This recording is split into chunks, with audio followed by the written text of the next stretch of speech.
உண்மையாக நம் கர்த்தர் நம்மோடு இருக்கிறார். ஸ்தோத்திரம். சங்கீதக்காரன் 23வது சங்கீதத்தில் சொல்லுகிறான், கர்த்தர் என் மேய்ப்பராய் இருக்கிறார், நான் தாழ்ச்சி அடையேன். அல்லேலூயா. அப்போ அவரை மேய்ப்பராய் கொண்ட தேவ ஜனம், தேவ மக்கள், ஆண்டவர் சொல்லுகிறார், இயேசு கிறிஸ்து, என் நாடுகள் என் சத்தத்துக்கு செவி கொடுக்கிறது. அல்லேலூயா சொல்லுங்களேன்.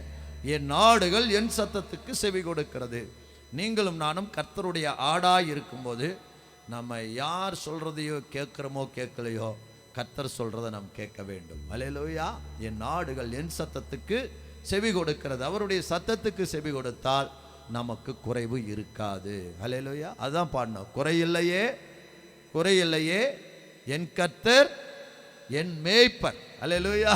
பாடலை பாடும்போது நம்ம உணர்ந்து பாடணும்னா நிச்சயம் கர்த்தர் நம்மை ஆசீர்வதிப்பார். அப்போ என் கர்த்தர் என் மேய்ப்பர்னா அவரை நாம் மேய்ப்பராக கொண்டுட்டோம்னா, ஆண்டவர் இயேசு சொல்றாரு, என் ஆடுகள் என் சத்தத்துக்கு செவி கொடுக்கிறது. செவி கொடுத்தால் எல்லாவற்றையும் கர்த்தர் தருவார். அல்லேலூயா.